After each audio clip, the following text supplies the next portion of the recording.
at 67 subscribers and now I'm at 71. So to those 4 new subscribers, I thought it was important to give you guys a new video just to give you guys an update on what's happening with the studio. I've done something similar before, but I thought I would just make this quick video to kind of warm me up, get me back into making videos for YouTube, and to kind of give everybody an update on the studio. So you'll see there's some more artwork on the studio. That's one update. You've got the Miami Vice piece, you've got the Prince piece, the Sade piece. This piece that's blank up here, this is 32 by 65, I believe. And this Lewis Hamilton piece, this is Lewis Hamilton for the Miami Grand Prix. Alterations I have to make to this painting because this is actually, his 44 is actually blue, and I didn't know that when I started painting that. His glove is actually white for the Formula One Grand Prix. I didn't know that when I started painting it. It's only when I started watching the actual race on TV that I noticed that Ferrari changed the colors, the uniforms, and his helmet color a little bit for the Miami Grand Prix. So I want to represent what actually happened there. So I'm thinking of making that change. New update is that I'm using a new head strap GoPro type camera, or I bought a strap. I was using like a makeshift straps with some camera mounts that I had, and it was kind of painful to wear it.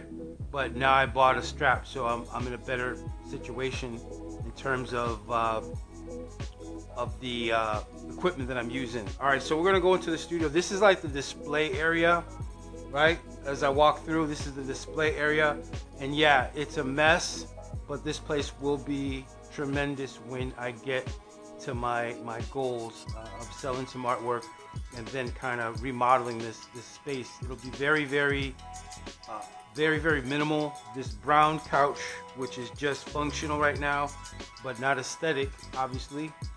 This will be removed and it'll be replaced with either a black leather couch or a white leather couch, whichever I run across that meets my requirements. It'll be a nice modern styled couch.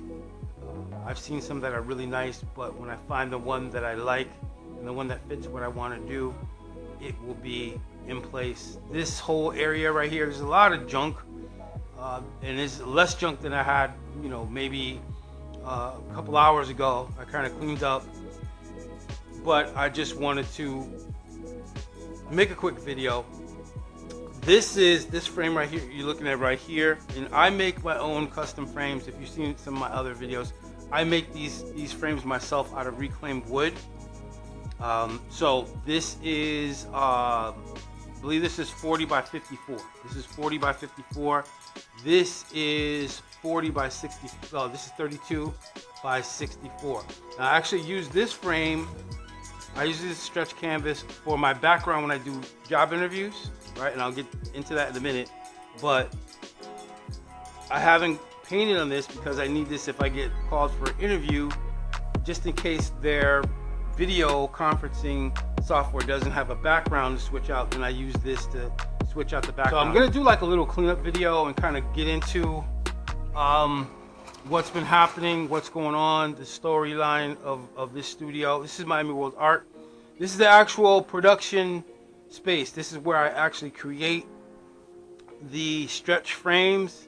I have a right here, if you can see, I have a miter saw. This is where I cut the 45s, and this like scrap piece of wood, you can see this 45-degree angle. Hope you can see that. So this is where I do this 45-degree cut on this.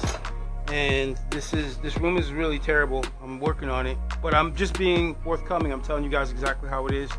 And this is where I kind of cut down my reclaimed wood on this table saw.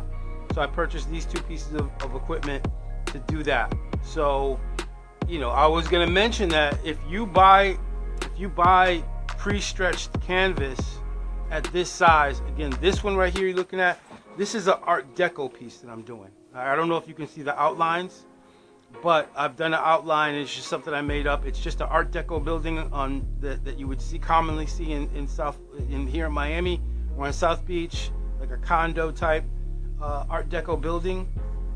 with a palm tree and a blue sky. Like, you don't see anything right now because there's no paint on it, but that's what we're gonna do in the next video. But I wanted to do a quick video.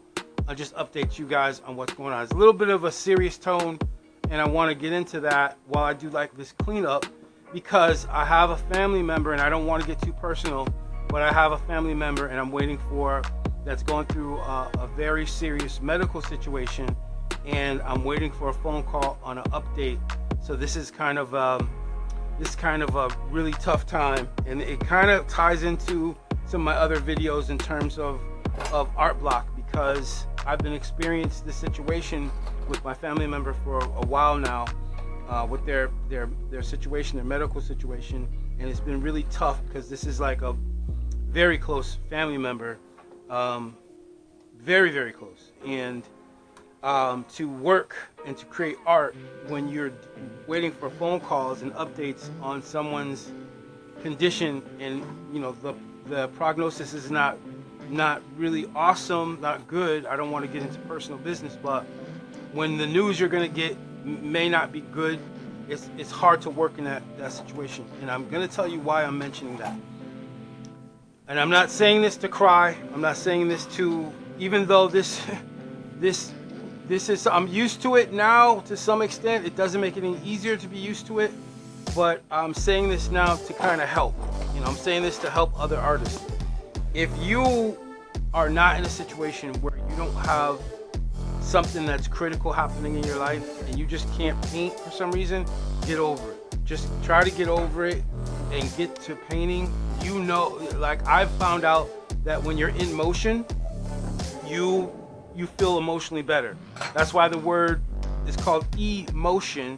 And I've heard Tony Robbins say that if you don't feel good psychologically or mentally, get in motion, work out, move your body.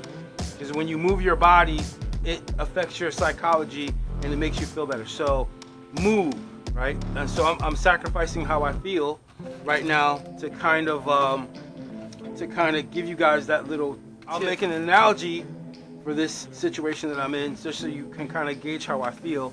And I had an analogy that's a little more deep, but I don't think it would be good to say this analogy on YouTube. So I'm going to use this analogy. I'm in Miami, and how I feel right now is like waiting for a hurricane to hit my neighborhood. So it's something that the only difference is that with a hurricane, you can leave. Like if there's a forecast for a hurricane to hit your area, you can always leave ahead of time, and you have that ability to watch the forecast and leave. This is a situation where I'm gonna get a phone call and there's nothing I can do to run from it. I can't leave. I'm gonna get the phone call regardless, and I'm gonna be optimistic, but I'm being realistic, and I know that the phone call has a high probability of not being good. So that's the way it is. And in the feeling of having your phone, checking your phone's volume in terms of ring volume, and you know when it rings, it gives you that shock. That's how I feel, but I have to fight through it. So yeah, so I'm being transparent. These buckets are here because the roof in my studio leaks.